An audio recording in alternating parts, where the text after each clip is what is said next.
Rodrigo Duterte, kaugnay ng ginawang pagtatago ng kilalang taga-suporta nito, ang kontrobersyal na leader na si Apollo Kibuloy. Ang issue na ungkat ni House Deputy Minority Leader, ACT Teachers Party List Representative Franz Castro sa deliberasyon ng panukalang pondo ng Department of Justice sa plenaryo ng Kamara. Dating binanggit ni dating Pangulong Duterte na alam niya kung nasaan si Kibuloy, subalit wala itong balak ibunyag. 5 buwang nagtago si Kibuloy at mahigit 2 linggong pinaghahanap ng Philippine National Police sa Kingdom of Jesus Christ o KOJC compound sa Davao City dahil sa mga kasong human trafficking at child abuse.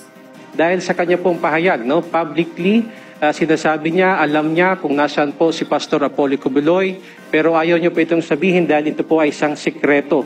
So having said that, Mr. Speaker, yung pong kanyang pahayag, lalong-lalo na siya po ay isang property administrator ng KOJC compound. So in effect, that would warrant a possible case of obstruction of justice. Okay, asahan ko ang DOJ na pag-aralan yung possible na